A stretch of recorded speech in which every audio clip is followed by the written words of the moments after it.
Welcome everyone to our meeting this evening on the Southern New England Trunkline Trail improvements to the Douglas section. We're going to give everybody a few minutes to come in and before we get started here tonight, but thanks to everybody for attending.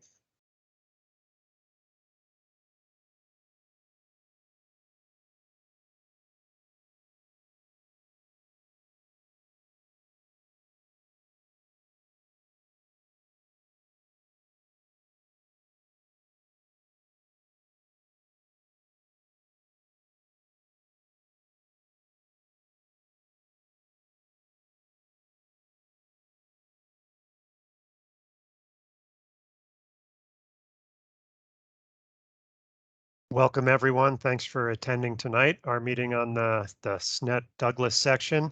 My name is Paul Janegy. I'm with Department of Conservation and Recreation in our Trails and Greenways section, and I'll be kicking off the presentation tonight, but I think I'll give it 1 or 2 more minutes just to make sure we've got everybody in the room.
Alrighty, welcome everybody tonight.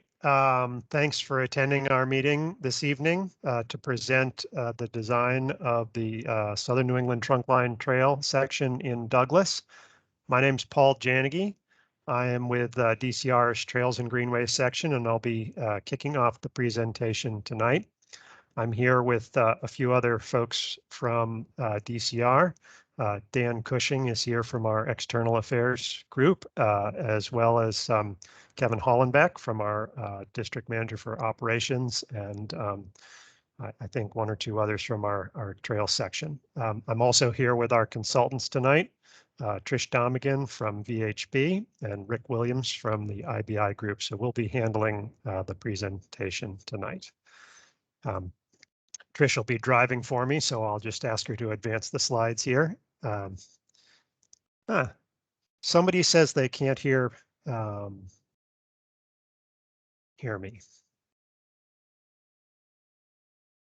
I don't know if that's an issue on their end or our end, Paul. So yeah, others are saying they can hear you fine. Okay. Yeah, sorry about that. Yep, great. Thanks very much.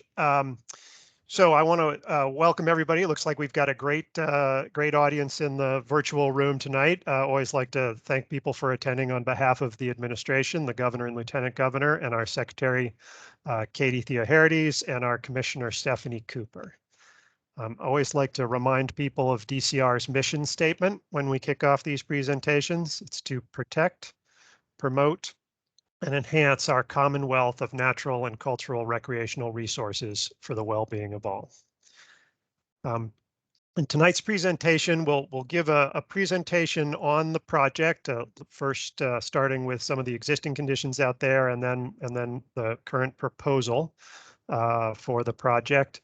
Trish, your screen just changed there. And then at the end of the presentation, we will open it up for questions and comments. And people during that section will have 2 options to ask questions or make comments. You can use the chat feature, or you can raise your hand and Dan will unmute you and allow you to make your comment. We will also be accepting written comments following the presentation for a 2-week period. We'll give you that address again at the end of the presentation. So you'll have plenty of opportunities to comment. And I want to highlight here that we really are interested tonight in hearing your feedback, comments, suggestions. We're presenting a proposed plan here, but none of that is set in stone, and so we want to solicit your comments on this. Trish. So we're talking tonight primarily about the 6 miles on the western end of the Southern New England Trunkline Trail. But just to give you a little bit of context, the Southern New England Trunkline Trail is a 22-mile former rail corridor that extends from Douglas to Franklin. It was acquired by DCR in 1984. We've improved some sections of the trail to date. There's the 3.5-mile Blackstone River Greenway, which opened in 2017, right in Blackstone, Millville, and a little bit of Uxbridge. And then we've also made some recent improvements in the Bellingham and Franklin section of the SNETT. Next. So again, today we're talking about a sort of 6-mile section of the SNETT in Douglas. It connects from the Connecticut state line, where it connects to the Airline Trail in Connecticut, which is a 55-mile former rail corridor trail, and it goes about 6 miles to Depot Street in Douglas. This project includes 2 trailhead parking lots, and much of it goes through Douglas State Forest. Our goals for this project are to create a fully accessible shared use path that can be used by pedestrians, bicyclists, wheelchairs, equestrians, and others. Again, we need to, in this project, meet ADA accessibility for all users. And then, we want to be, we obviously, as the Department of Conservation and Recreation, we want to be sensitive to the environmental resources along the corridor. And also safety is a primary goal of the project, particularly at road crossings. We want to make sure that we provide a safe facility for all users. We'll also, at this project, proposing to enhance the 2 parking area trailheads, one at South Street and the other at Depot Street. We're proposing to add wayfinding and interpretive signage, and also install rest areas, seating, bike racks, things like that along the trail. We want to maintain and highlight the side path connections, and also make regional connections, including to the Airline Trail in Connecticut. Just want to review sort of some of the existing conditions of the corridor today. It is a former rail corridor. It exists in sort of a variety of states, some rougher than others, some more usable than others. Again, near the Connecticut state line there's a picture of the tri-state marker with Connecticut and Rhode Island. Next slide. As a former rail corridor, it is quite level and relatively straight, and it cuts former rail corridors did through the landscape. So this is an example where the corridor is actually slightly below the adjacent landscape, and then you have things like retaining walls and drainage swales along the side. There are various side path connections, pedestrian and other pathway connections, including notably the Mid-State Trail, which goes from Rhode Island to New Hampshire and through Douglas State Forest, crossing the SNETT here. There are various other scenic and historic features. This is one of the notable scenic features on the corridor, the Stone Arch Bridge at Walham Lake Road. This also is an abutment for another rail corridor rail line that was being built long ago, the Grand Trunk Trail. This corridor was never open for rail traffic, but much of it was built until the investor went down on the Titanic, and so it's sometimes known as the Titanic Rail Line.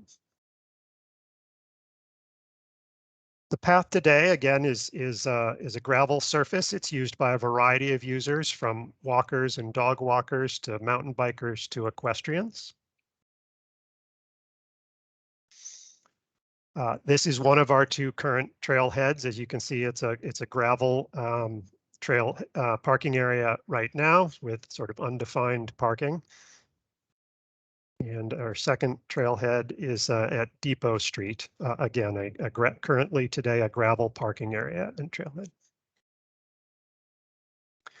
There are various road crossings on this section of the SNETT. While these have some signage, they do not have sort of the full safe road crossing treatments that we would want to see for a fully developed shared use pathway. So we'll be addressing that. Along the corridor, there are various environmental resources, wetlands, crossing streams, other resources that we'll be protecting through this project in our design with erosion control and through the design. And then there are two small bridges that we will also be improving as a part of the project. So with that, I'm actually going to kick it over to Trish Domigan from VHB, our consultant, to review some of the proposed project and proposed improvements that we're proposing. Thanks, Paul. As Paul had mentioned, my name is Trish Domigan. I'm a civil engineer and that works at VHB. I'm also the project manager for this project. The current cross-section that we're going to be talking about tonight is a 10-foot wide shared use path with a 5-foot wide side path and 5-foot shoulders.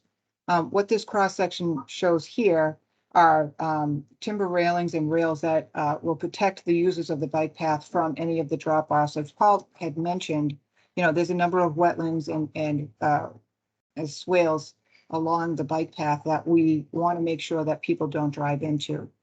But this cross section, I just want to make a note that this is up for discussion. I know that this is showing a full depth pavement surface. So what we did as we developed our path cross section is we took a look at a few different alternatives.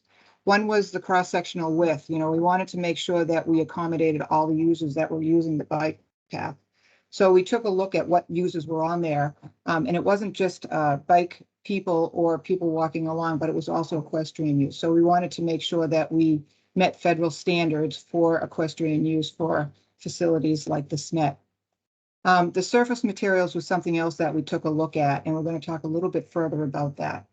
We looked at stabilized aggregate, which is an aggregate that has the look or the materials like a stone dust, but it's more firm. It actually has polymer in it. It actually stabilizes. So it's a harder pack than stone dust. We looked at a paved or asphalt surface, and we also looked at what's out there right now in stone dust to see what the pros and cons are for those three surface materials.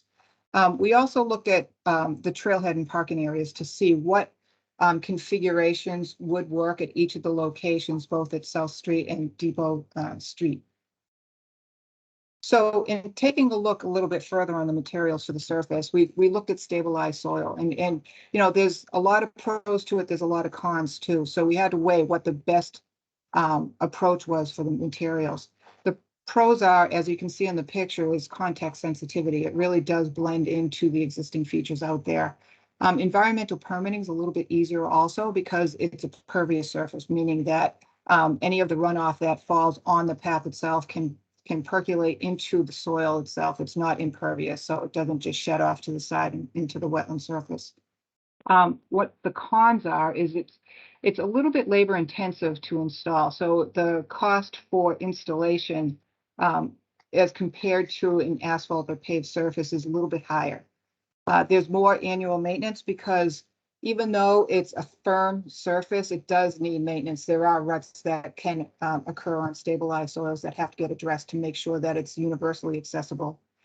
And also, it's not really intended for equestrian use. We took a look and we talked to a few vendors that actually install these types of surfaces. And because of the point load on hoofs using the surface, it breaks up the materials that's really making it firm and a lot harder than stone dust. One other feature that it has is when you butt it up next to the roadway, unless it's constantly maintained, there will be a lip between the roadway surface and the stabilized soil. Another surface that we looked at was paved, and the pros are that it really has a long-lasting life. So it doesn't really need any annual maintenance. You have to go out there every once in a while and fix up the shoulders that butt up to the pavement. It is long-term universally accessible. So, you install a bike path that's a paved surface and it is ADA compliant for a long period of time. You can create driveway aprons or bike paths that have approaches to the roadways that fit up and still meet ADA accessibility and universal accessibility. And what we were also doing is having a stone dust surface. As I had mentioned on the cross section, there's going to be a 5-foot wide stone dust right next to the paved surface that would be used for equestrians. So there would be stone dust that people could ride on instead of the hard asphalt bike path. The cons, obviously, it's not context sensitive, and also it needs additional environmental permitting because it is impervious. You can't really, the runoff, any water that actually falls, rain, snow melt, things like that does shed off of the paved surface.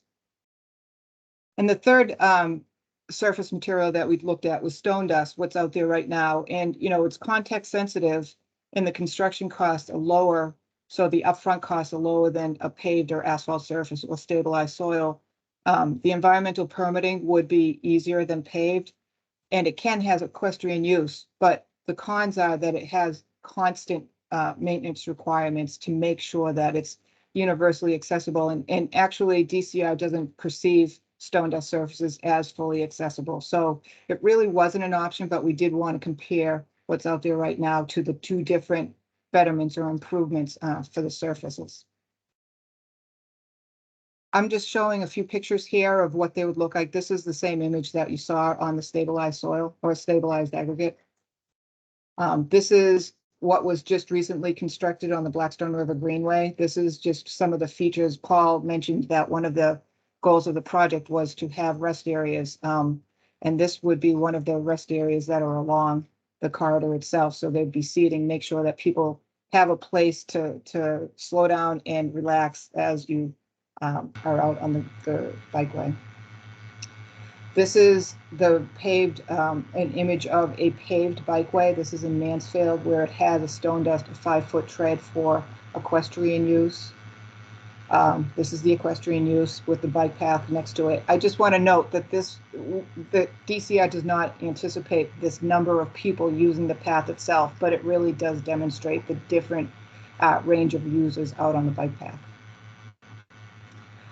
One of the improvements that we're also going to be taking a look at is replacing the bridge decks that are along the way. There are 2 locations where the SNETT goes over waterways, and what we'll do is just replace the bridge decks with an ipe, which is a very hard wood deck. So we'll make it as wide to allow for tying into the shared use path and then the side path itself. So the bridges themselves are going to be a bit wider. Right now they're 10 feet wide, and they're just going to be the same surface that's out there right now.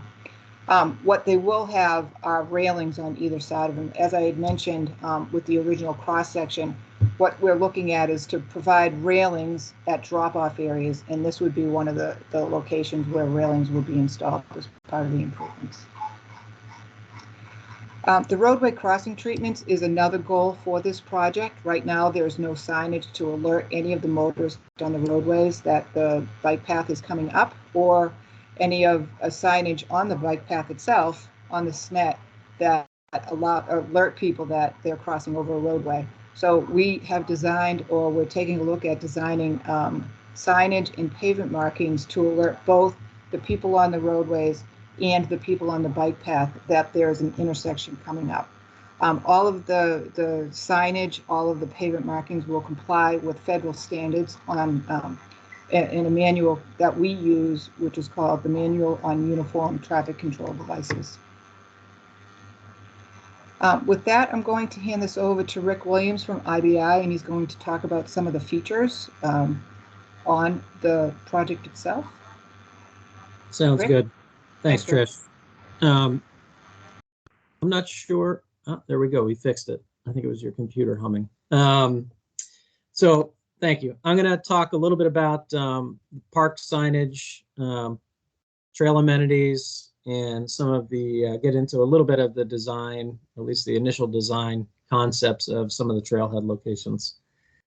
First sign that that everyone is familiar seeing is the typical DCR park entry sign. We'll be replicating that as well as part of the design language that is DCR.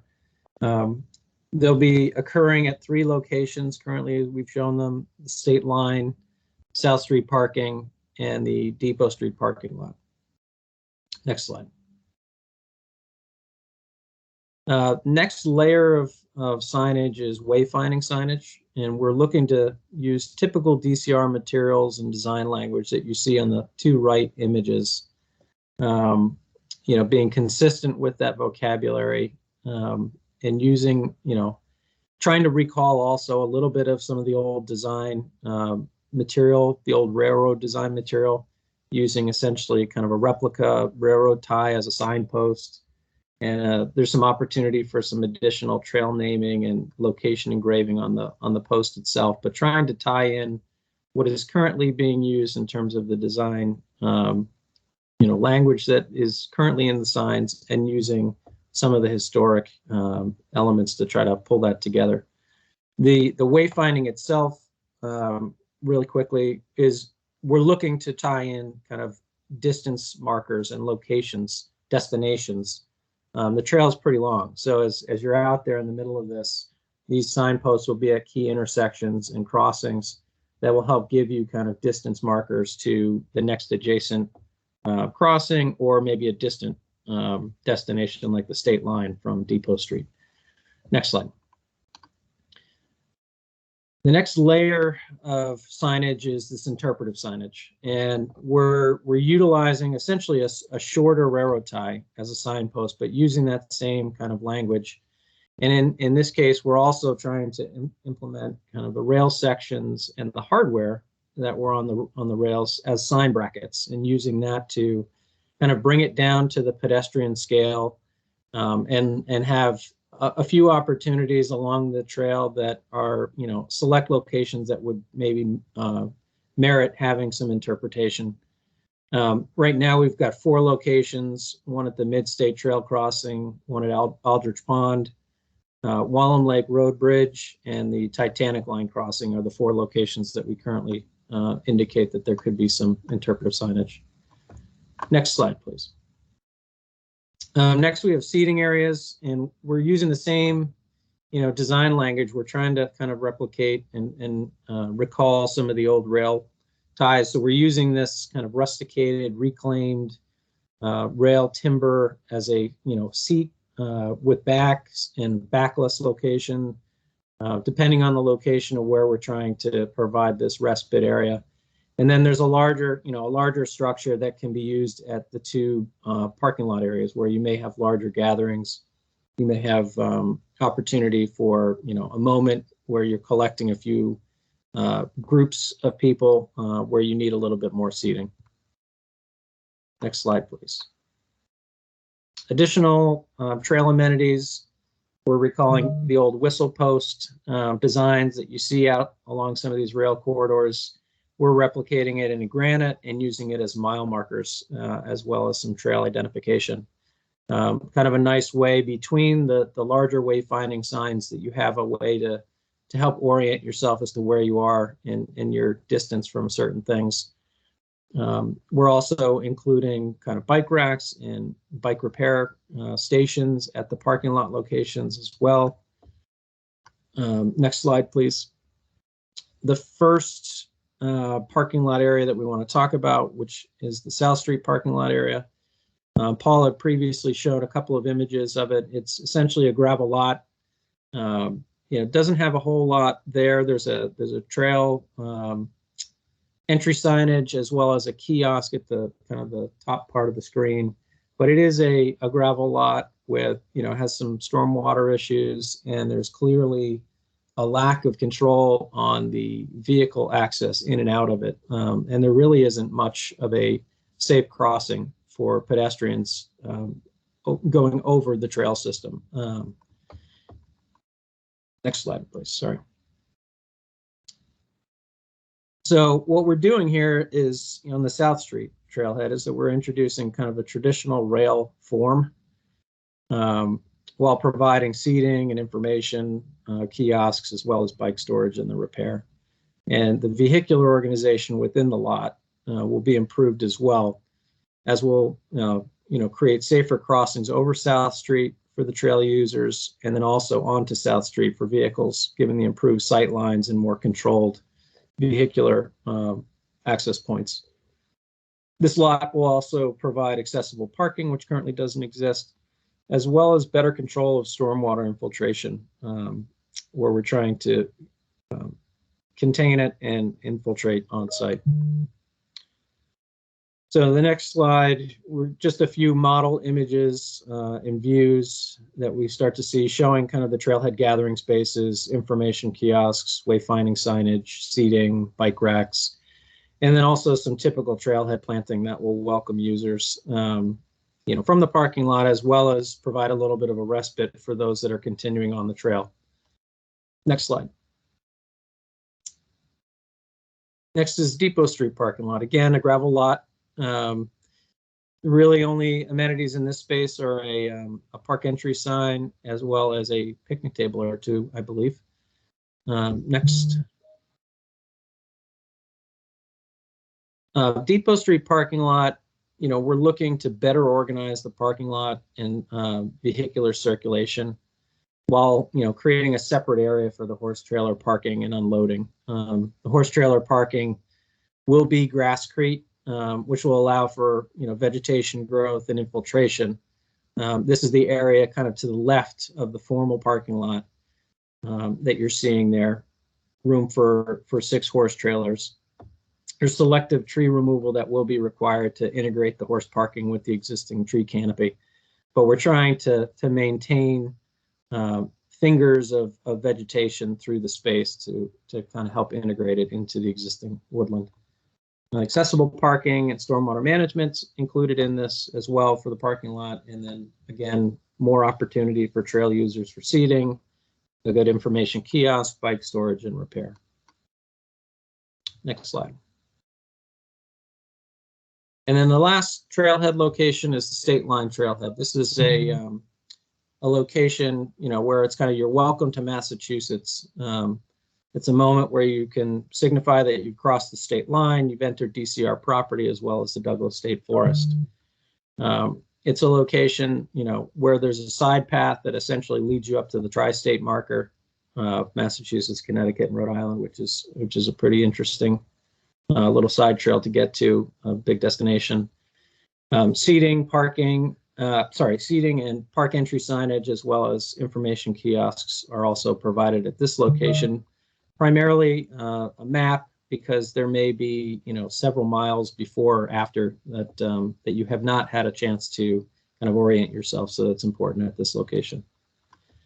Next slide, please. And then the last slide that I'll speak to is just the native plant palette. And as we do on all DCR projects, we focus our planting at select locations that will benefit from kind of reintroduction of native plant material. The images above are just a sampling of some of the material that might get selected. And obviously we would be looking to kind of focus our energy on around the parking lot, trailhead locations, as well as any areas that need to kind of be knitted back together based on prior disturbance. Next slide, and I think I'll pass it back over to Paul for schedule and next steps. Great, thank you, Trish and Rick. So again, in terms of our sort of schedule and next steps, we're presenting this to you tonight, and again, really looking forward to your comments, questions, and feedback. We will, and as I said, there will be an opportunity to provide written comment as well over the next 2 weeks.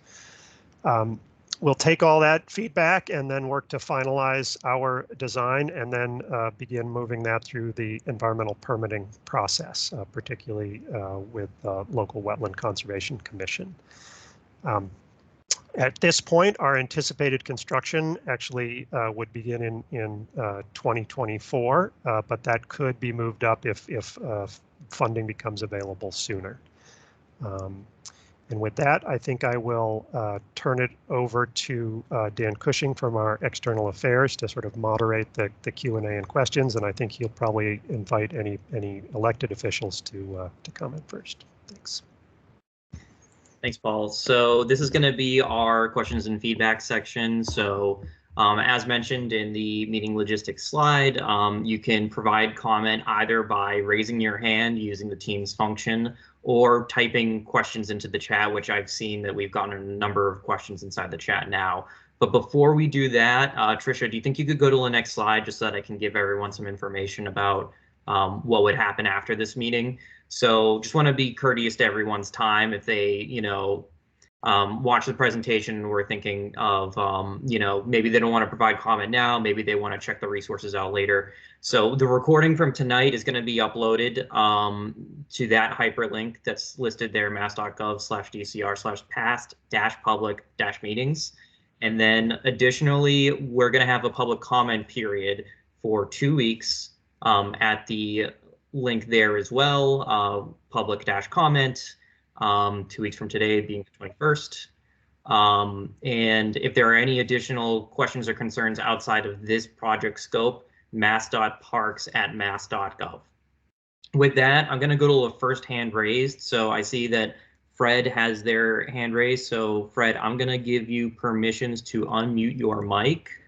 And then I'll give you an opportunity to speak. I also actually want to acknowledge Representative McKenna who joined. I saw that they were in the chat, and I know that there are a number of other House and Senate domain emails that were in attendance today. I was given from our government affairs office that the representative would join, as well as others from, I believe, Senator Fatman's office. So I just wanted to thank the rep that I saw in there. If there's any other elected officials that would like to provide comment, please feel free to raise your hand or type in the chat as well. So Fred, I'm going to allow you to unmute your mic, and then if you'd like to unmute yourself and then provide comment, you can do so now.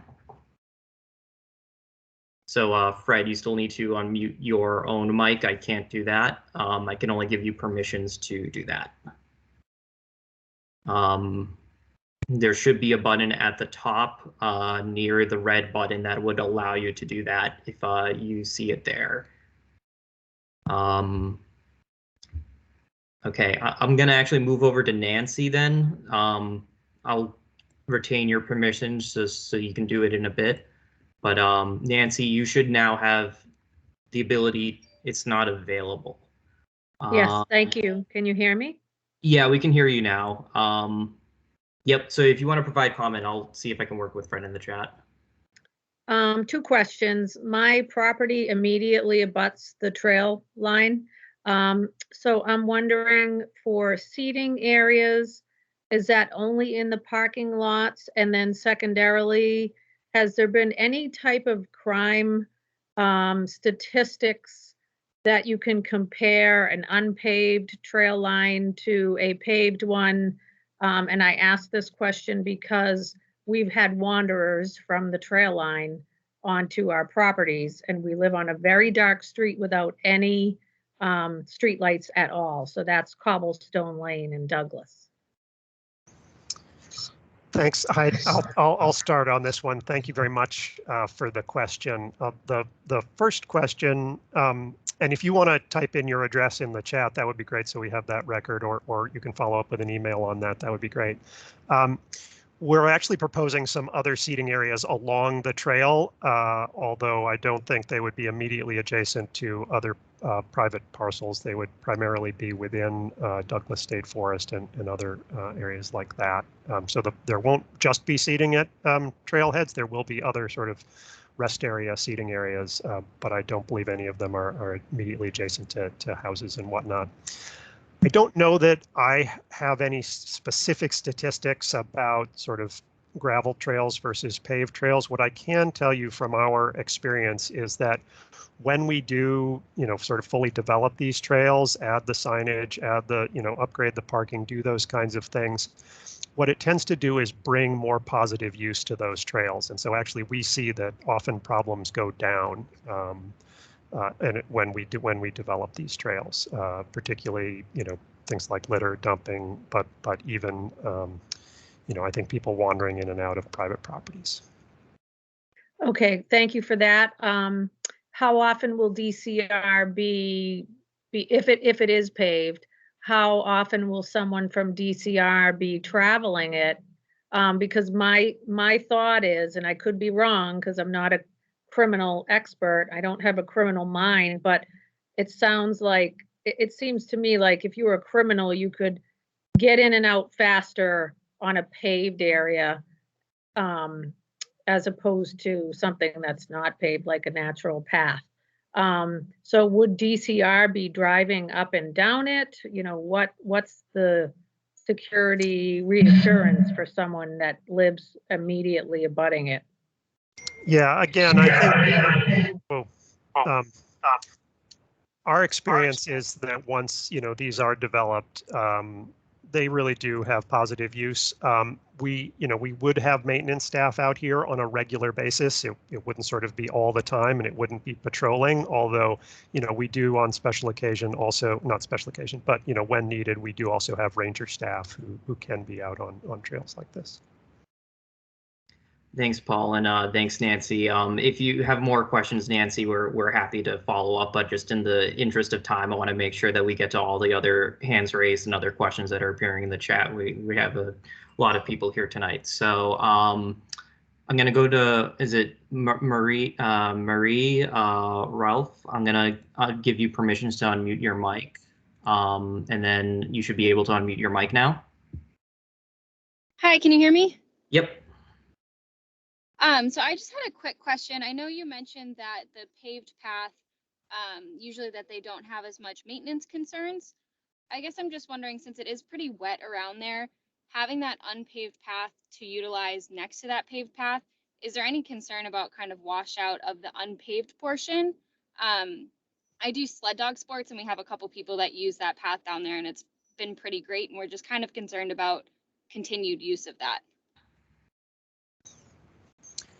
So let me try to restate your question just so I understand. I think the first part of your question was if we proceed with what we've presented tonight, which is a 10-foot wide paved path with a 5-foot wide sort of stone path next to it, do we have concerns that that stone path next to it would wash out? I think that was your question. Is that correct? Yep, that's correct. Yep. So, you know, again, I think that stone path does require a little more annual maintenance, not unlike the current condition that's out there now. That does require some maintenance as well. It will be designed, you know, to shed water and to, you know, and with a stable shoulder so that we don't expect there to be washouts. It's designed not to have washouts, but it would require some regular maintenance. Gotcha. Thank you so much. And Trish, did you want to add to that? I just wanted to agree with you, Paul. The way that it's designed is so that there's a cross slope to it. So any water that's on the bike path or on the stone dust area actually will shed off. It just won't wash out. All right. Thanks, Trisha, and thanks, Paul, and thanks for the question, Marie. So I'm going to go to one more of the hands raised, then I'll go to the written chat, and then I'll come back to the hands raised. I see there's a lot of interest. So Becky, I'm going to give you permissions to unmute your mic, allow mic, and then now you can unmute yourself and provide comment. Hi, this is Becky Gallagher from Bay State Trail Riders Association, and we have a long history with the SNETT because it's our organization that actually convinced the state to purchase this as a backbone. We're an equestrian organization, and we do not want to see this paved. There's a number of reasons for that. I disagree with Patricia about the stabilized soil, because the research that I had done into that said that they were horse friendly. You did the 2 sections in Franklin, and I was kind of expecting the same thing to happen out here, to keep it contiguous, along with it still being stone dust in Connecticut. We use this path a lot. We use it for organized rides. Not only our group, but other organizations use it too. You're going to seriously impact us using the railroad bed for organized rides, relegating us to a 5-foot wide path. We like the whole thing to be stabilized soil, natural surface. We can get out of the way of other users. You're talking about maintenance. There's been no annual maintenance done on this railroad bed since, except pretty much for the work that we've done, and it's held up pretty well. And everyone's gotten along using it quite nicely. With this plan, you're throwing in a lot of roadblocks to a lot of users out here that don't want to see this happen. And you haven't even considered the people that actually do use this for their carriage driving. What's going to happen to them is what I would like to know. You want me to? The rest of this, my comments, I will send in via the comment section, because I don't want to take up too much time of everybody's of those comments that's going to come in. But we are vehemently against having this paved. Becky, thanks for the comments. I appreciate them. I had one clarification. You said, I think right at the end, you said people who carriage ride. I guess I'm not clear on what. That's horse and buggy. Horse and buggy. Okay. Thanks for clarifying that. I guess I really appreciate the comment. I understand the sentiment. I would note, again, I think as I tried to highlight, like this is not, we're not set in stone here. We want this kind of feedback. We want to consider what meets most people's needs, and I think, as everybody thinks about that, I do want to encourage us to think about all the different possible people that could use this and what kinds of cross sections and surfaces best meet that. And so I think that's where we had landed on this proposal. But again, I think we're open to reconsidering that and all the different perspectives on that. So thanks. And Trish, I don't know if you want to add anything. Just a few points, Becky. I can send you the literature that I have on the research that we have on stabilized soils and the point loads in breaking that up. Also, in terms of any type of driving or buggies, I don't think anything's going to change. And also, the equestrian use can be on the paved surface if pavement was chosen. But again, tonight, as Paul had mentioned, is just to talk about the different surface materials and really to hear what people want to see out there. It's not necessarily that one is decided upon or another. It's just to get feedback from you guys. Okay, thanks, Paul and Tricia, and thanks for the comment, Becky. We appreciate it. And so I'm going to move over to the chat questions. I'm going to just ask if everyone can keep their mics muted while they're not speaking. It just can help with the audio. So I'm going to move over there, and then I'll come back to the hands raised. Sorry, 1 second. I just need to let more people into the lobby. A lot of people joining. We got 70 people so far. So thanks everyone for taking time out of your evenings. We really do appreciate all the comments that are coming, as we're going to be taking time to incorporate what we hear tonight into the design here. So I'm just getting to the earliest part so that we can start from the earliest comments. So I see that Kathy Richards asked, what does the Mendon and Airline Trail have? So I think that might be another trail in the area. I don't know if anyone could speak to that. So I'm going to move to the next one. Well, I don't know about the Mendon Trail. I can comment that the Airline Trail actually has a variety of surfaces, from sort of gravel ballast to all the way to paved, and that's in Connecticut. Gotcha. Thanks, Paul. Judy says keep Douglas State Forest wild. Thanks, Judy. Kathy Richards says, where do horse trailers fit? I think referring to the parking lots. Raymond said he's wondering the same thing. Do you think that we could go back and talk a little bit about where the horse trailers fit inside the parking lots, or? Sure, and I actually think those comments may have come in when we were looking at the South Street parking lot. And as currently proposed, we are proposing 6 horse trailer slots at the Depot Street lot. And there was a second question relative to that: how big are the horse parking spaces, how long, what's the distance from the side of the trailer to the lane to the traffic. So Trish, I don't know if you can sort of provide any of those details. I think these spaces are meant to meet horse trailer parking standards, including turning radii and things like that. Right. I don't have the exact dimensions for the horse trailer, but we did use a template of a pickup truck and a two-stall horse trailer as part of the design for the parking areas.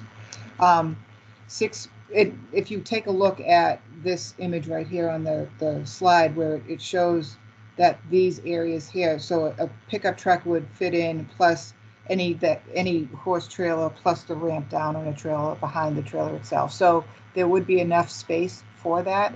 Also, because this is dedicated horse trailer parking, you could park within the paved area also if there's no other cars there. It's just we wanted to maximize the amount of space for all vehicles that will be using the trail. So we did dedicate horse parking because that is something that's very important for this trail, plus also vehicle parking. Thanks, Tricia and Paul. So I'm gonna go back to some of the posted questions here. So Nancy asked if there's seating only in the parking lots, or is there gonna be seating in other areas alongside the trail? And we discussed that, I think, that there will be other rest areas and other seating along the trail. Okay. And just to point out that the seating areas are placed at locations where there's vistas like Aldridge Pond and at the Whalum Road Arch. So, that there's locations where we put seating areas, just, a bench and maybe some interpretive signage just to make sure that people can enjoy the context of the environment that's out there right now. Okay, thanks. And we're gonna go back to Judy here. You're only going to spend money on White Pine. That's hysterical.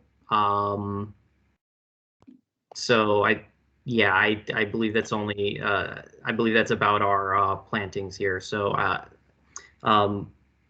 so we discussed some of the plantings, and I don't know if we want to rehash some of that or if we want to just kind of move on to the next comment here. Hold on one second. Sorry.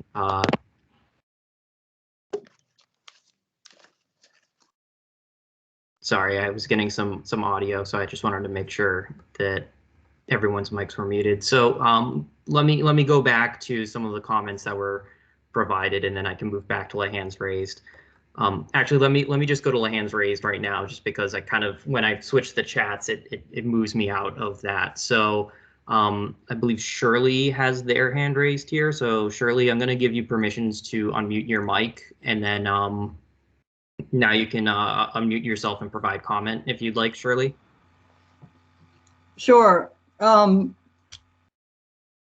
We're wondering, where is the maintenance budget coming for this? Because we also know that there's always ATV traffic on this trail, and the state park folks are maxed out. They have no room in their day to do anything but deal with the park, especially in the summer. I'd also like to know why there's been no mention of winter activities on this trail, because there are lots of people out there. So 3 things. Thank you.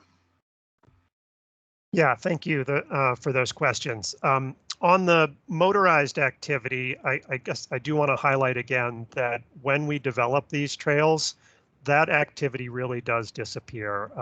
This motorized activity was a real problem on the Blackstone section, and as soon as we developed that trail, that activity really disappeared. So actually developing these trails helps us address certain things like that. I certainly agree with you and understand that our operations staff are overwhelmed with lots of things, but we are committed to continuing to provide maintenance on this trail. And then your third, winter activities. Yeah, winter activities are very important. And I saw also in the chat that there was a question about plowing. It is not our intention to plow this. It is our intention to allow this for winter recreational activities, cross-country skiing, snowshoeing, etc. So I hope that helps. And thanks for the comment as well. So we're going to move over to Dawn. So Dawn, I'm going to give you permissions to unmute your mic. Now you can do it. If you see the button, Dawn, you should have permissions to unmute your mic now.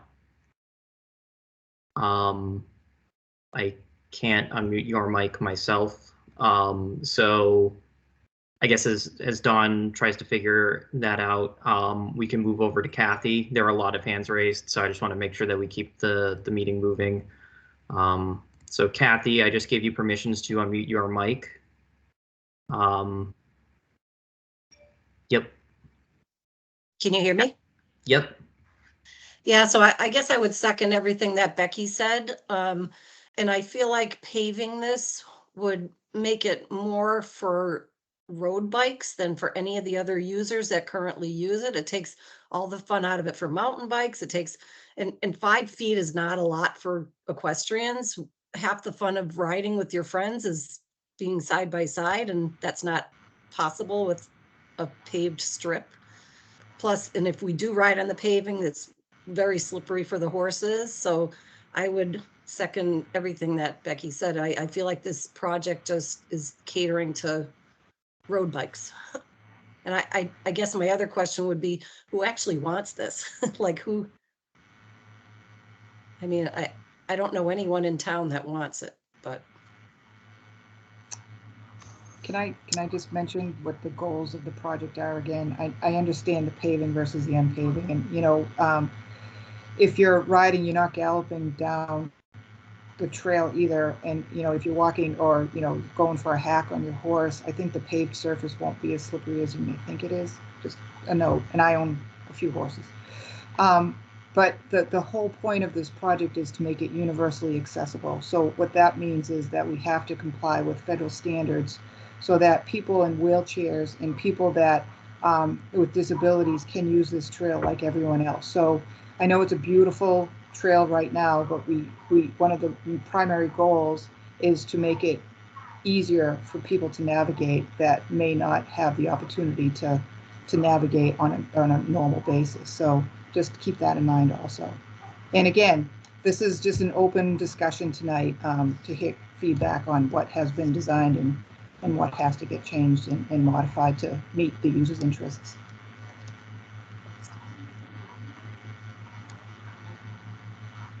Thanks, Tricia. I don't know, Paul, were you going to? Well, no, thanks. I do appreciate the comment. I appreciate the feedback. I think, you know, in terms of the firmer, harder surfaces, you know, are I think not just about road bikes. I don't believe that's one of the users. And I think when we look at the Blackstone section, you know, it's actually not who we see mostly. Mostly we see kids on their bikes. We see strollers.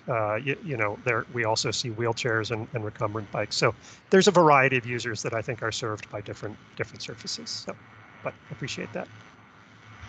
All right, thanks, and thanks for the comments, Kathy. So saw in the chat that Dawn said that she doesn't have the ability to unmute their mic, so I'm gonna try and give the permissions over again. And I guess I would just like to note, as a organizer of these meetings, generally speaking, because there are multiple people that seem to have come across this issue, I'm gonna see if there was something on our end additional that, you know, that I might not have seen, to try and be sure to get people to be able to provide that spoken comment. So I just did it again. Let me know if you have those issues again, Dawn. But we'll move over to Diane now. So Diane, I'm going to give you permissions to unmute your mic, and then you can provide comment. Can you hear me? Yep. Okay. So I go in Douglas State Forest a lot, both with horses, I ride bikes, walk, and paving it would be horrible. It's going to take away from the natural beauty of the whole thing. As far as a horseback rider, I can see it being extremely dangerous when you've got speeding bikes coming up behind you. It's bad enough now when people come up behind you and don't notify you they're there, and then the horses can spook. Now you've got bikes that are going to be going 20 miles an hour, and they're going to be totally silent. Unless they say something, we won't hear them. It can be very dangerous. I disagree that the pavement won't be slippery, but especially when it's icy, you got a smooth surface with ice, it's going to be horrible. Right now, at least you got rocks and stuff. It breaks it up. It makes it so it's not so slippery. Walking, I think, is going to be so much. You can go walk on pavement anywhere. You can go ride a bike on pavement anywhere. There are so many paved bike paths. That's what makes Douglas unique. Thanks, Diane. So I think we'll move on to Brian's raised hand here. So we appreciate your comment, and you know, as we mentioned earlier, this meeting is being recorded, and the recording is going to be posted online. So all of the spoken comments are going to be captured and are going to be combined into our collective public feedback for this. So it will be incorporated, and we do appreciate you, you know, raising your voice during this meeting. So Brian, I'm going to move over to you now. So I'm going to give you permissions to unmute your mic, and you should be able to do that now. Hi there, my name is Brian Forrestal. I'm from Blackstone Valley member, Mountain Biking Association. And I just wanted to throw my support behind Becky and her group about pavement in the woods. I think it's a terrible idea to add the smallest strip of pavement to the woods. It just doesn't make a single bit of sense to me. I sit on a zoning board in my local town, and every time somebody wants to do something, one of our first concerns is how much of the area they're going to make impervious. It seems like we're adding a 6-mile strip of impervious material through a section of beautiful woods. I just couldn't be more against it in any way. And from all the comments that I'm reading and from what I've seen in other areas where these bike paths have been done with stone dust, I see people on wheelchairs on it. So I don't know why we can't accomplish what we're trying to do without pavement. I want horses to be on it, bicycles, wheelchairs, and everyone else. I just don't want to put that poison strip through the middle of the woods. That's all I got. Thanks a lot. Appreciate the comment. Thank you. Thanks, Brian. So with that, I'm going to go over to Jake. So Jake, I'm going to allow you to provide comment by unmuting your mic. So I just gave you those permissions. So Jake, if you'd like to say a few words. Good evening. Are you hearing me? Yep. Hi, Jacob Schultzberg, 2 Stonehill Drive, Douglas. I'm an abutter and a very frequent user of the trail. I just want to state, in the current condition with the surface it is, the dirt bikes and 4-wheelers absolutely own this trail. It gets ruined. It doesn't get maintained. You know, they kick up loose dirt and shards of glass and leave ruts. And when you're riding a horse, you don't see the imperfections, but there's a lot. There's jagged rocks that stick out. And one of my concerns too is, not really concerned, but I was wondering if the swales would be updated and maintained. Just in the current state, especially between southeast and south, it's mostly standing water. It's designed to go places, but it doesn't go anywhere. Attracting mosquitoes and all kinds of stuff. You know, as long as the environmental factors are taken into consideration, I don't have an issue with the paved surface. In this area, it goes through a lot of residential areas where there's no sidewalks. People can't push strollers out there, as I stated, with the condition of the trail it is. It would just be a good access for everybody to use it. And you're also still considering the horse riders with your proposal. You're kind of taking care of everybody with it. You know, it's not like you're planning to cut in an extension of Mass Pike here. It's a 10-foot wide pavement. It's not going to destroy everything. And then my last question would be, if you do go and change this and do a natural surface, would the state be in agreement to come up with a solution with the Horse Riders Association where they'd be required to maintain, potentially grade and groom the trail frequently? That's all I have, and thank you for your time. Thanks. I appreciate the comment. I'll address one of the questions you had, which was the swales. So those swales would be, sort of, as long as they're not delineated wetlands, they would be regraded and through the project and would continue to function, or would function better than they do today. Sometimes some of the wetland areas adjacent to the trail get delineated as wetlands, and then that's more complicated from a permitting point of view. And I do want to, I think your last question, I want to make a note that DCR and the Bay State Trail Riders Association have had a long history of partnership out here, and have had a history of maintenance on this trail.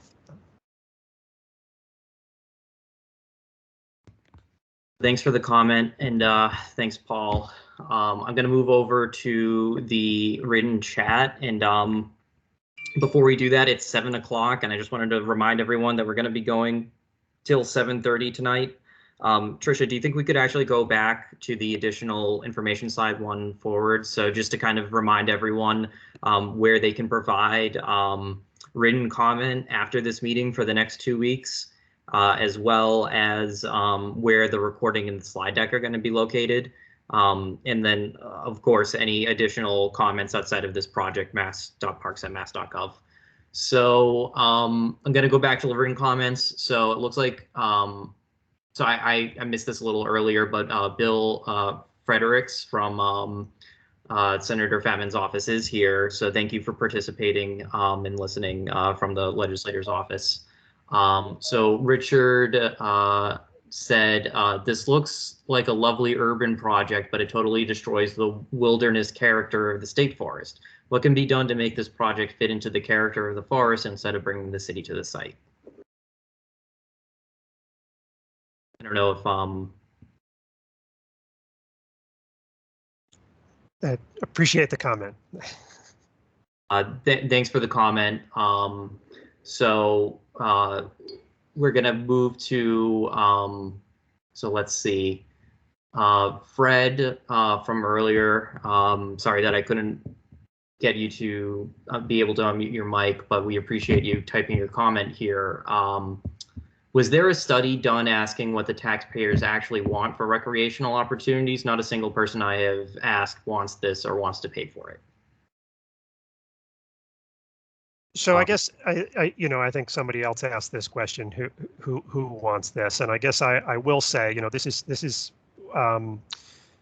the SNETT is a long distance corridor, former rail corridor that was purchased by the Commonwealth with the intent of developing a shared use, multi-use pathway, and that is one of our parts of our mission, and it's something that we are working with across the state. These facilities have proven to be incredibly valuable and successful in the communities where we have built them.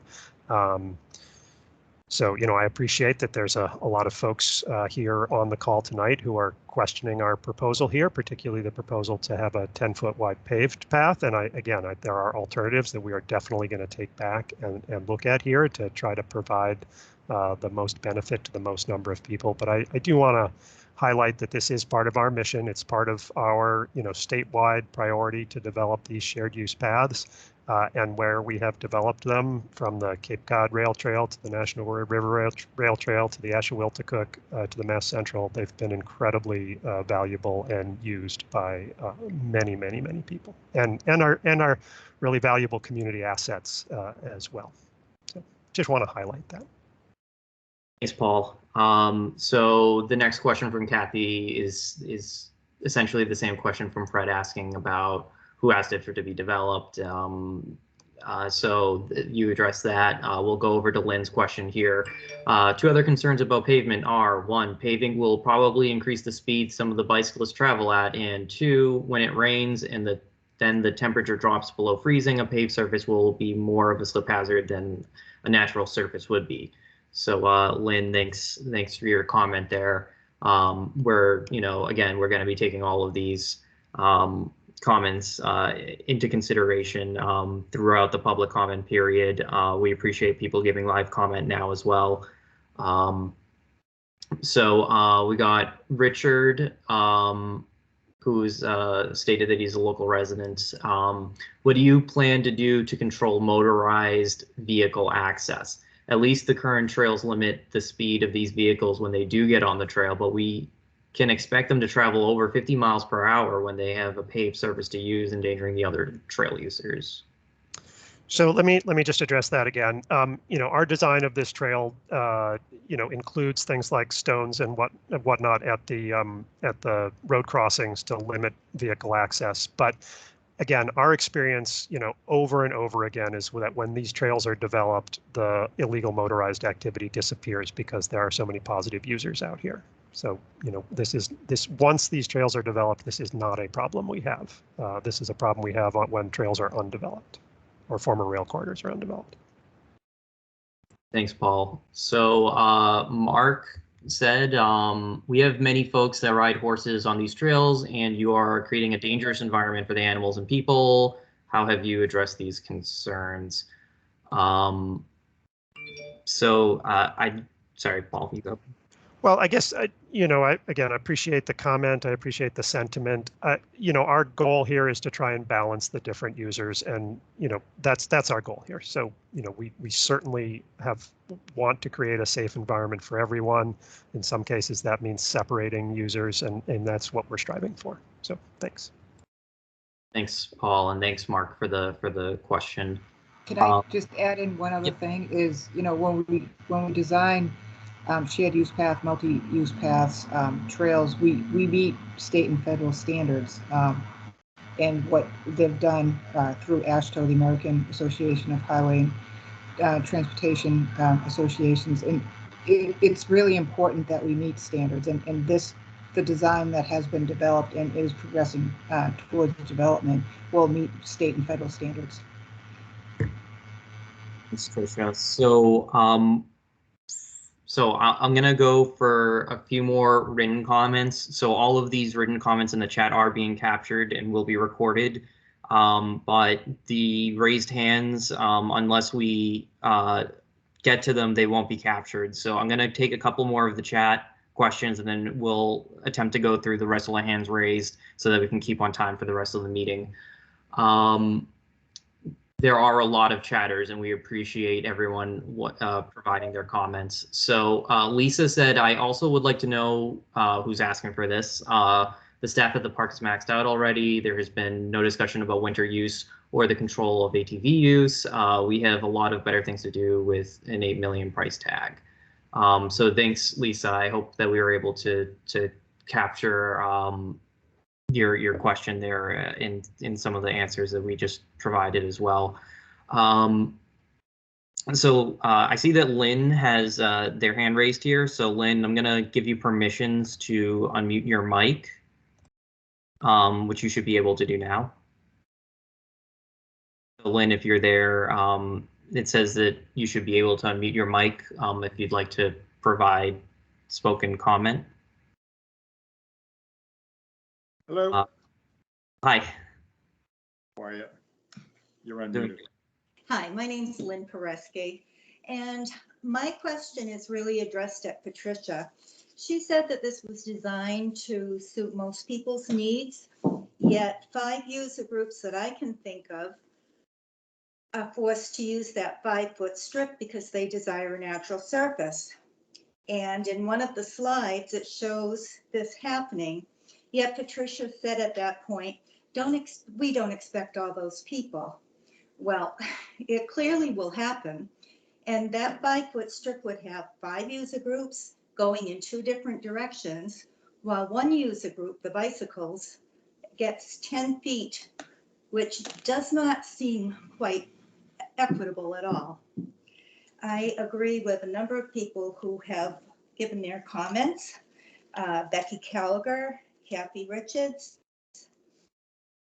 Diane, Brian Forrestal, And it seems like everyone I talk to in the community feels the same way. Our representative mentioned that this plan is perfect for an urban area, and I agree with that. However, this is not an urban area. Douglas is really rural. We have many more natural surface trail users, and this design is totally inadequate. My husband did have a question for you. So after you address my comments, I know he would like to ask his question as well. Well, I can just raise my question right now. So, look, I understand what you're trying to do. I've been on rail trails in New England on bicycles, and I've been on the Concord Rail Trail, and they're beautiful, and I understand it. But you're looking at a different animal in Douglas in this area, and just so you know, Bay State and all those trails out there, all the maintenance is done between DCR and Bay State and some other equestrian users. It's been unbelievable. The reason the trail looks the way it does right now, in large part, is because of what DCR has done, and also one of these trail riding groups have done. I mean, their work is tireless out there, and now you're asking them to swallow a 5-foot strip when they're out there all the time. They're out there picking up trash and refuge that, because of COVID, we've never seen this much use in the trail before with other users, which, it's a great natural resource, and we're glad people are doing it, but it also becomes very problematic. And, I just think that, from my perspective anyways, it's much too aggressive to include road bikes on this trail. If you Google the Douglas State Forest, you're going to find out from off-road biking, it's probably one of the 20 best places in the country for off-road bicycling. And that is going to change if you do this. I'm not in agreement with it.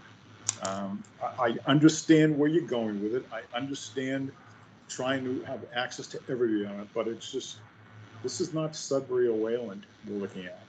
This is a very rural section, and you got a lot of people that are tirelessly worked on those trails with no resources financially to speak of to be able to do it.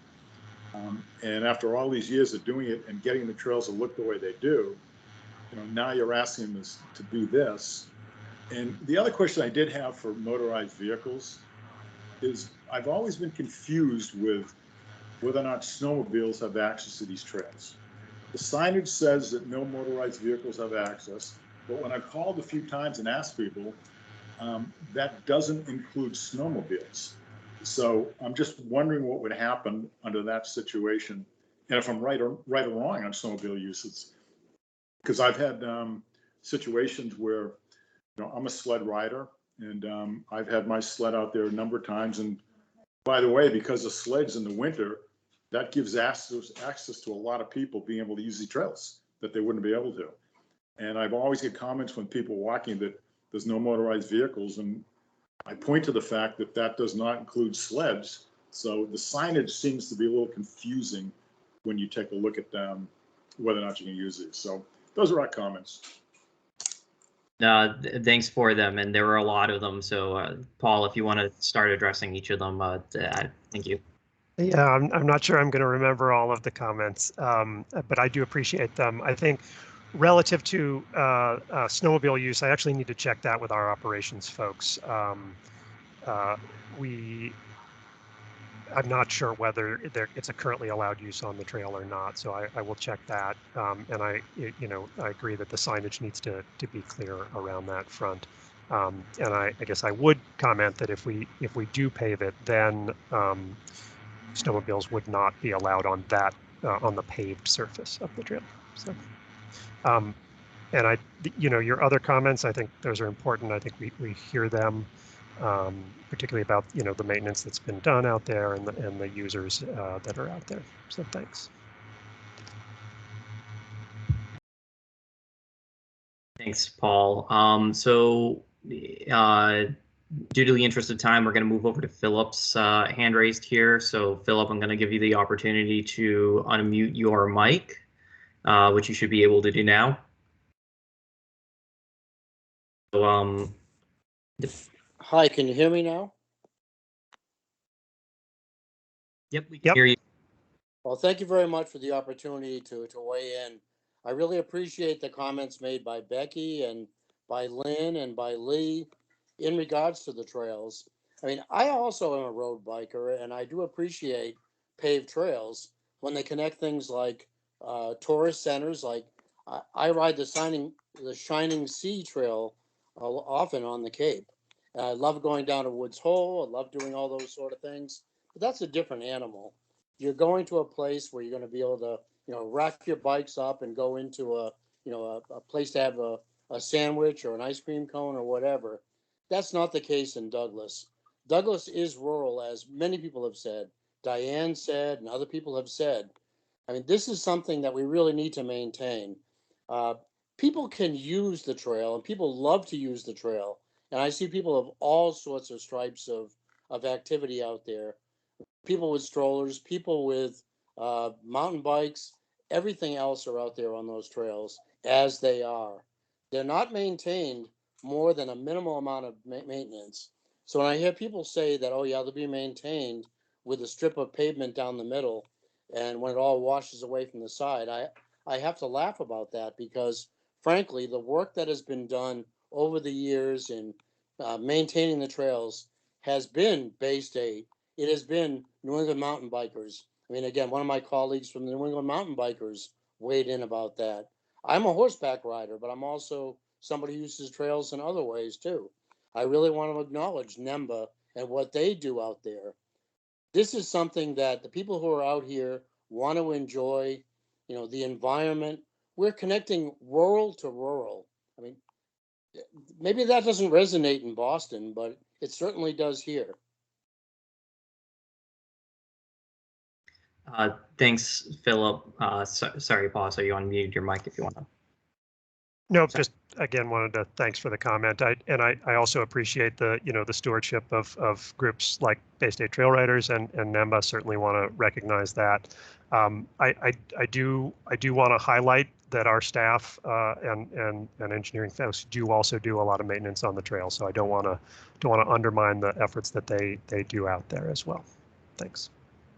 Thanks, Paul, and thanks, Philip. And as we've mentioned before, this isn't a done deal. We're incorporating all of these comments. This isn't set in stone. This is something that we, created this presentation for the purposes of getting the feedback from the community, and we're really appreciative of that. So with that, I can go over to Michael's hand raised here. So thanks again, Philip, for your comment here. So Mike, I'm gonna give you permissions to unmute your mic. So Michael, if you want to. Thank you. So I just wanted to say I agree with much of what the other participants have said here tonight. In this proposal right now you're mentioning is for the Southern New England Trunkline, but I've got to ask, where does that end? There's a lot of other trails that branch off from this. You got the Mid-State Trail in there. You've got Aldridge Pond Loop, Stud Finder, Pain in the Pulpit.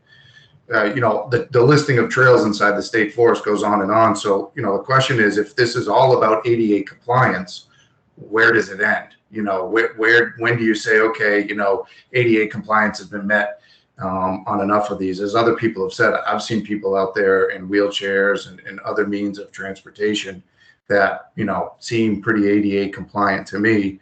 I'd hate to see something that has been set aside as a natural landscape preserve turned into something like what happened in Niagara Falls. You kept improving and building up upon it, and eventually the natural beauty of it is lost and gone. So to me, that's the question I have to ask is, okay, if we're doing this now, or if this is proposed now, then where does it end? What's the end game? And if you absolutely had it to do something with some type of a paved trail or a pavement-like trail, could you not get away with something that was more the size of a sidewalk instead of consuming nearly most of the trail to do something, 3 or 4 feet wide instead of the entire, or nearly the entirety of the trail?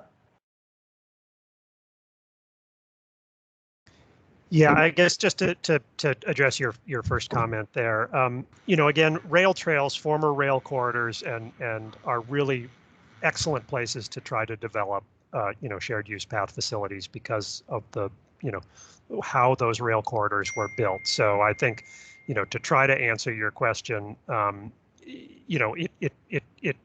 our efforts here to create a shared use path in Douglas are focused on the SNETT. They're not, extending to the other trails within the SNETT, and certainly not, a lot of the hiking trails or things like the Mid-State. It is our long-term goal to connect the whole of the SNETT from Franklin, to the airline, and also down to the Blackstone down to Rhode Island. So, that is one of our goals, is to connect the whole former rail corridor to create a network, but not to extend, sort of paving the forest, as it were, to other trails in the forest. Good. And then just a secondary comment too, you'd mentioned something, or somebody else had brought up about snowmobile usage on the Douglas State Forest. Your own website here mentions, one of the bullet items of activities, the last bullet item allowed is snowmobiling. So if that's something that's different or would change, again, I would throw, hesitancy towards supporting a project like this. If you're going to take away a potential use, you got snowmobile clubs and memberships that really support a lot of, not just here in Douglas, but a lot of the trails across the Commonwealth. A lot of our membership dues go into towards, helping to improve and maintain a lot of these trails in the Commonwealth. Yep, definitely appreciate that. Thank you. Thanks, Michael, for the comments here. Thank you. So, yep, thank you. So we're going to move over to Rose. Again, we're going to be going till 7:30, and I just wanted to try and capture all these hands because the chat is being recorded, but if we don't have everyone have an opportunity to speak, we won't hear from them. So, or at least we won't hear from them today. So, Rose, I just gave you permissions to unmute your mic. So Rose, you should be able to use the settings to unmute your own mic now. I can't unmute your mic for you, so as you try to figure that out, I think we'll move over to Jake. So Jake, I'm gonna give you permissions to unmute your mic. Yeah,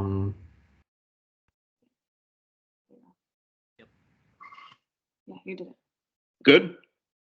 We can hear you, Jake. Oh, thank you again. I just wanted to follow up with Paul when I spoke earlier about the maintenance that gets done and the DCR's connection with the Riders Association to maintain this.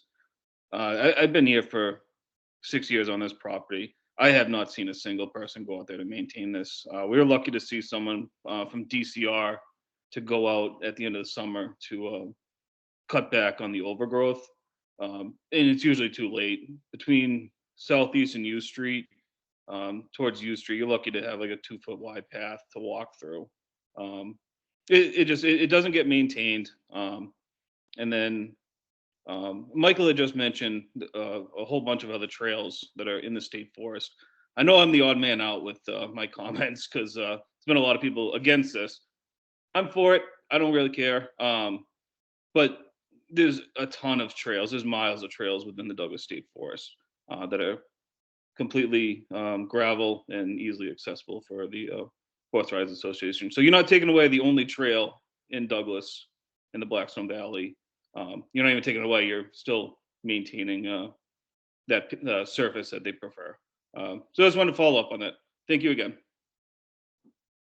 Thanks, Jake. We appreciate your comments, and I wouldn't want people to feel discouraged to speak their comments if they don't perceive them as being popular. Definitely voice what your opinion is. We appreciate everyone providing their comments and speaking up tonight. So we're going to move over to the next person here. So I see Jim. Jim has their hand raised. So Jim, I'm going to give you permissions to speak. You still need to unmute your own mic, and Rose, if you are working on yours. So Jim, I see you unmuted your mic. All right, thank you. I would just want to point out that in the many years that we've been walking along the rail trail, anyone who walks along around Memorial Day notices that there are dozens or scores of turtles that come up from Morse Pond in the area between South Street and Wallem Lake Road that come up and lay eggs along that stretch, often right in the middle of the roadway. It's a wonderful time. We try to do it as often as we can. And I would hate to see some of that go away. Thanks, Jim. I appreciate your comments as well. So just in lieu of time, we're going to continue on with the hands raised here, and we're going to end with the representatives. So we got 3 more hands raised here. So we're going to go to Mark and then Philip, and then we'll end with the representative. So Mark, if you'd like to go, I just gave you permissions. Mark, I gave you permissions to unmute your mic, but I can't unmute your mic. Yep. I'd like to, so first off, I'm opposed to this project. I know that there's been a lot of discussion about desire and about referencing the ADA federal regulations. I would like to know where explicitly mandates that this trail need to be paved or being modified. That'd be the first question. I was happy to hear that we are going to hear from our state representatives, because the vast majority of the people on this call have told you that we are opposed to it. I live in Douglas. I've lived here for 30 years. The reason I live here is because it is rural and I want it to remain that way. I want to know what our state representatives are going to do to listen to us and make sure that our voices are heard, and not just folks telling us, hey, we're going to do this. Because that's the takeaway I'm walking away from this meeting. It's a foregone conclusion, and that's what I feel. Mark, thanks for the comment. I really hope we have not given the impression that this is a foregone conclusion, and I think we've tried to reiterate that many times. So I hope that's just rhetoric. In terms of the ADA, I just want to comment. There's actually two requirements here. There's the American with Disabilities Act, and there's also the State Architectural Access Board. And when we make investments in a facility like this, we're required to meet those. The standard for the surface is a firm and stable surface that can be maintained over time. And in our evaluation of that, it's not just asphalt. Asphalt is one. It's probably the most used surface, but also as we noted up front, the stabilized aggregate we believe does also meet that standard. So those are the 2 accessible surfaces that we're sort of considering here if we're going to make these improvements here. So I just wanted to address that. Thank you. Thanks, Paul, and thanks for the comments, Mark. And I just like to reiterate that what Paul said. We hope we're not leaving you with the impression that this is a foregone conclusion, because it definitely isn't. I know that you might feel that way, and we're trying our best to reassure you that that's not the case. We have this public comment period for the next 2 weeks. We've been hearing a lot of comments about this. So again, this is something that we're really trying to get the community's feedback on today and throughout this process where we're addressing these concerns inside the design. So I see that Philip's hand is raised, so I'm going to give you the permissions to unmute your mic. Yep. Hi, I just want to add one quick clarification. The local DCR folks have been fantastic in keeping the trails up. I didn't mean to make it sound like they don't do maintenance on things. When it came down to the SNETT, I had very serious concerns about grading the trail, particularly alongside a new paved area. DCR has been a fantastic partner for all of us who are in this area here, and I just really want to give them a quick shout out, and I'll end that real quick. Thanks, Philip. We appreciate that, and we appreciate your comment. So as I said, that we're going to end at 7:30, but the representative has their hand raised here as well, so I'm going to give him the opportunity to unmute his mic. So Yep. Yeah, thank you very much, and thank you to everyone from town who has come out tonight and certainly made their voices heard. I did just want to give a quick thank you to DCR because they have been communicative with my office and with Senator Fatman's office moving through this process. And I just want to reiterate what they have said, that this is not going to happen in the near-term future. This is not a project that's slated for paving starting in May with the first warm day. We're looking quite a bit out. With that said, I did reiterate to them the volume of opposition that my office has heard, and that this has had nearly universal, if not universal, opposition.